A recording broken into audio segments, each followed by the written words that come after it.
정보보호 등에 관한 법률 제48조의 4에 따라 정보통신망에 대한 침해 사고의 원인을 분석하고 유사 사고가 재발하지 않도록 재발 방지 대책을 마련하였습니다. 한편 개인정보보호위원회는 개인정보보호법에 따른 개인정보 유출 규모 및 법위반 여부 등을 조사 중에 있으며 경찰청은 이번 침해 사고와 관련된 증거물 분석 등 수사를 진행하고 있습니다. 여타 관련 부처들도 소관 이슈들에 대해 검토 중임을 말씀드립니다. 과기정통부는 이번 사고가 국내 최대 전자상거래 플랫폼의 침해 사고이며 대규모 정보가 유출된 중대한 침해 사고로 판단하고 2025년 11월 30일 민간합동조사단을 구성하여 피해 현황 및 사고 원인 등을 조사하였습니다. 이번 침해 사고와 관련하여 조사단은 법과 원칙에 따라 철저하게 조사를 진행하고 국내외 기업에 대한 차별 없이 공정한 잣대로 동일한 기준을 적용하고 조사 과정에서 사고와 관련된 사실이 확인될 경우 명확한 판단 근거와 구체적인 사실을 토대로 조사 결과를 투명하게 공개한다는 원칙을 가지고 조사에 임했습니다. 쿠팡은 25년 11월 16일 고객으로부터 개인정보 유출 관련 의심 이메일을 받았다는 내용의 고객의 소리를 접수한 이후 25년 11월 19일 4,536개의 계정의 고객명, 이메일 주소 등 정보가 유출되었다는 내용으로 한국인터넷진흥원에 침해 사고를 신고하였습니다. 이후 한국인터넷진흥원은 현장 조사를 통해 추가 피해 여부를 파악하였으며 유출 규모가 최초 신고된 4,500여 개가 아닌 3천만 개 이상임을 확인하였습니다. 조사단은 공격자가 악용한 이용자 인증 체계를 정밀 분석하고 공격 범위와 유출 규모를 파악하고자 웹 및 애플리케이션 접속 기록 등 관련 자료에 대해 종합적인 분석을 진행하였습니다.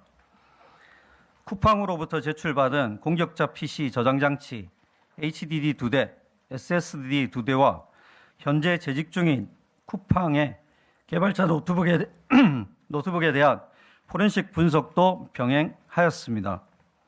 또한 쿠팡 전사 차원의 정보보호 관리 체계에 대해서도 점검을 진행하였습니다. 다음으로 쿠팡 침해 사고 조사 결과 확인된 정보 유출 규모에 대해서 말씀드리겠습니다. 먼저 공격자는 쿠팡에서 유출된 정보의 일부 내용을 이메일 본문에 기재하여 25년 11월 26일, 11월 25일 두 차례 쿠팡 측에 보냈습니다. 조사단은 공격자가 유출하였다고 주장하는 이용자 정보들에 대한 진위 여부를 검증하고자 쿠팡의 웹 접속 기록을 분석하였습니다. 그 결과 조사단은 내정보 수정 페이지에서 성명, 이메일, 배송지 목록 페이지에서 성명, 전화번호, 주소, 공동현관, 비밀번호, 주문 목록 페이지에서 이용자가 주문한 상품 정보를 공격자가 유출한 후 이메일에 기재하여 쿠팡 측에 보낸 것을 확인하였습니다. 해당 이메일에는 개인의 사생활을 침해할 수 있는 민감한 상품 정보가 포함되어 있는 것도 확인되었습니다. 조사단은 쿠팡 웹 애플리케이션 접속 기록 산출 방법 및 산출 결과에 대한 검증에 있어 개인정보보호위원회와 경찰청과 긴밀하게 협력하면서 주기적인 정보 공유를 통해 신뢰성을 확보하였습니다. 먼저 내정보 수정 페이지에서 성명, 이메일이 포함된 이용자 정보 3,367만 3,817건이 유출되었음을 확인하였습니다. 성명, 전화번호, 배송지 주소, 특수문자로 비식별화된 공동현관 비밀번호가 포함된 배송지 목록 페이지를 1억 4,805만 502회 조회하여 정보가 유출되었음을 확인하였습니다. 배송지 목록 페이지에는 계정 소유자 본인 외에도 가족, 친구 등 제3자의 성명, 전화번호, 배송지 주소 등 정보가 다수 포함되어 있었습니다. 그리고 성명, 전화번호, 배송지 주소 외에 공동 현관 비밀번호가 포함된 배송지 목록의 수정 페이지를 5474회 조회하였음을 확인하였습니다. 또한 이용자가 최근 주문한 상품 목록이 포함된 주문 목록 페이지를 102,682회 조회하였음을 확인하였습니다. 향후 개인정보 유출 규모에 대해서는 개인정보보호위원회에서 확정하여 발표할 예정임을 말씀드리겠습니다. 다음으로 사고 원인 분석입니다. 조사단은 사고 원인을 정보 유출 경로 분석과 공격자 행위 분석 두 가지 측면에서 조사하였습니다. 먼저 유출 경로 분석입니다. 조사단은 공격자가 쿠팡 서버에 인증 취약점을 악용하여 정상적인 로그인 없이 이용자 계정에 비정상 접속하여 정보를 무단 유출했음을 확인하였습니다. 정상적으로 접속하는 경우 이용자는 로그인 절차를 거쳐 전자 출입증을 발급받게 됩니다. 그리고 쿠팡 관문 서버는 발급받은 전자 출입증이 유효한지 여부를 검증하고 이상이 없을 시에 서비스 접속을 허용합니다. 반면 공격자는 재직 당시 관리하던 이용자 인증 시스템에 서명키를 탈취한 후 이를 활용해 전자 출입증을 위변조하여 쿠팡 인증 체계를 통과하였습니다. 그 결과 정상적인 로그인 절차를 거치지 않고 쿠팡 서비스에 무단 접속할 수 있게 되었습니다. 다음으로 공격자의 행위 분석입니다. 먼저 취약점 발견 단계입니다. 공격자는 재직 당시 이용자 인증 시스템 설계 개발 업무를 수행하면서 이용자 인증 체계의 취약점과 키 관리 체계의 취약점을 인지하고 있었습니다. 쿠팡 관문 서버는 인증 절차를 통해 전자 출입증이 정상적으로 발급된 이용자에 한해 접속을 허용해야 하므로 전자 출입증이 위변조되었는지에 대해서도 확인을 진행해야 합니다. 하지만 조사 결과 관련 확인 절차가 부재한 상황이었습니다. 또한 쿠팡이 관리하고 있는 서명키는 전자출입증을 발급하기 위해 사용하는 도구인 만큼 체계적이고 엄격한 관리. 네, 쿠팡의 개인정보 유출 사고와 관련한 민관의 합동조사 결과 들어봤습니다. 여러 가지 이야기가 있었는데요. 먼저 피해 규모에 대해서 확인된 내용부터 좀 보겠습니다.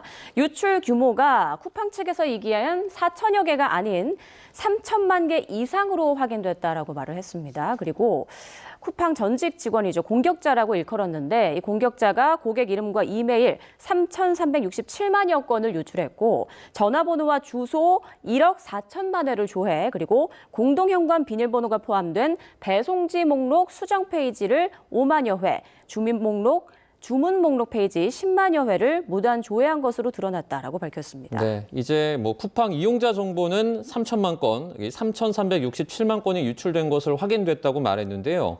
이 배송지 목록 페이지를 보면 이 조회가 또 상당히 많이 됐습니다. 1억 4,805만 회가 조회가 됐고, 이용자 주문 상품 목록, 어떤 물건을 시켰는지 이 페이지에서 10만 회가 조회가 됐고요.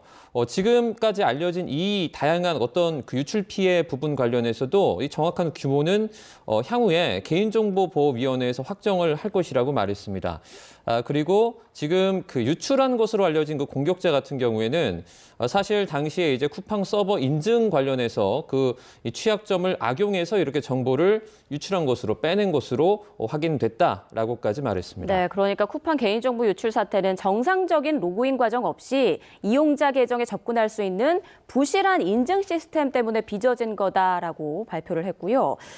쿠팡의 전직 직원이 재직 시절 관리하던 이용자 인증 시스템 서명키를 탈취한 뒤에 전자출입증을 위변조해서 인증 체계를 통과한 것으로 파악됐다라는 내용까지 지금 발표를 했습니다.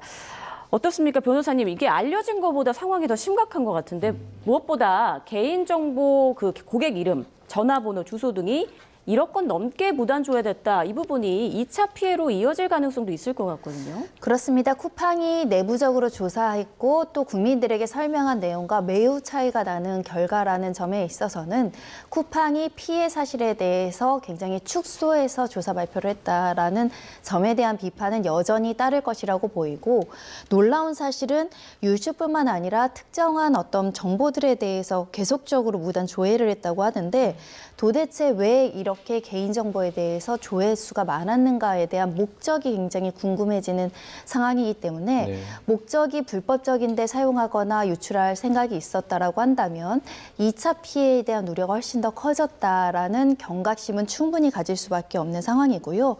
특히 우리나라의 어떤 현관문 비밀번호라든가 주소라든가 그와 결부된 개인정보가 합쳐지면 나아가서 보이스피싱이나 다른 사기 범죄에 악용될 우려가 있기 때문에 이 침입자, 그러니까 해킹자가 어떠한 목적으로 어떤 사람과 접촉하기 위해서 이렇게 조회를 했는지 그 목적을 빨리 확인해야 될 것 같습니다. 네, 이용자 정보가 그러니까 3,367만 건이라고 하면 사실 우리나라 인구를 고려했을 때 정말 대부분의 어떤 그 인구의 정보가 나갔다라고 저희가 볼 수도 있을 것 같은데, 쿠팡에서 사실 말했던 규모랑은 많이 차이 나잖아요. 쿠팡에서 이걸 보고 또 다른 얘기를 할 수도 있습니까?